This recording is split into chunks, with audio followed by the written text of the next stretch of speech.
Data loss prevention. Data loss prevention is set up to monitor the data of a system while it's in use, in transit, or at rest. It does this in order to detect any attempts to steal the data. Let's think about when we had data stored 20 or 30 years ago. Where did they store most of it?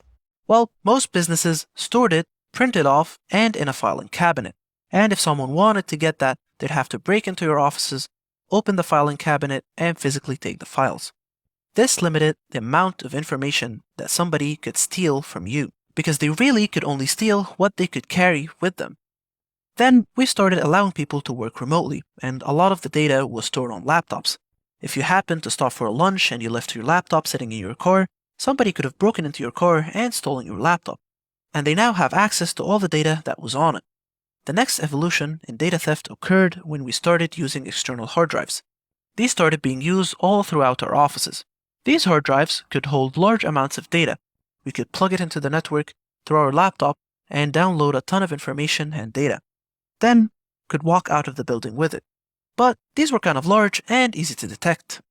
Next, we started seeing thumb drives that hold just as much as these external hard drives, carrying billions of documents out of the front door without no one knowing it, because they're so small and fit right into your pocket. But wait, we don't even need to do that nowadays, because we have things like Dropbox and Google Drive, where we get terabytes of storage available to you, hooked up to the network. And I could sit there and upload everything your company has and get access to it anywhere in the world. This is a huge problem for businesses, because our data and our intellectual property is what the currency of business is these days. To protect it, we have to use data loss prevention systems. These systems come as either software or hardware solutions. The first data loss prevention system we're going to talk about is an endpoint DLP system. An endpoint system is usually a piece of software that is installed on a workstation or a laptop. It's going to monitor the data that's in use on the computer. And if someone tries to do a file transfer, it'll either stop the file transfer or alert the admin of the occurrence based on certain rules and policies. Very much like an IDS or IPS would, but focused on data. DLPs can be set to detection mode or prevention mode. The next one we have is a network DLP system. This is a piece of software or hardware that is a solution placed at the perimeter of your network.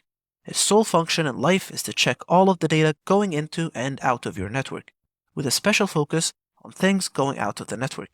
They want to detect data in transit that shouldn't be leaving the building. The third type we have is called storage DLP. This is a software that is installed on a server in the data centers and inspects the data while it's at rest on the server. This is usually because they've encrypted it or watermarked it, and we want to make sure that nobody is accessing the data at times that they shouldn't be. For example, if someone starts downloading large amounts of data at 2 in the morning, that's probably against your policy, and the DLP could catch it. The fourth type of DLP is a cloud-based DLP system. These systems are usually offered as a software as a service solution, and that's a part of your cloud service and storage needs. They're going to protect your data when it's stored inside of those cloud services. For example, our company uses Google Drive, and we have data loss prevention as part of a cloud service offered by Google. So, in summary, these data loss prevention solutions are made to be accurate in a way that they stop data from leaving your network. They're going to go through and look at data at rest, data in use, and data in transit to ensure that it's following the policies you've set up as a security admin, so you could protect the assets of your company.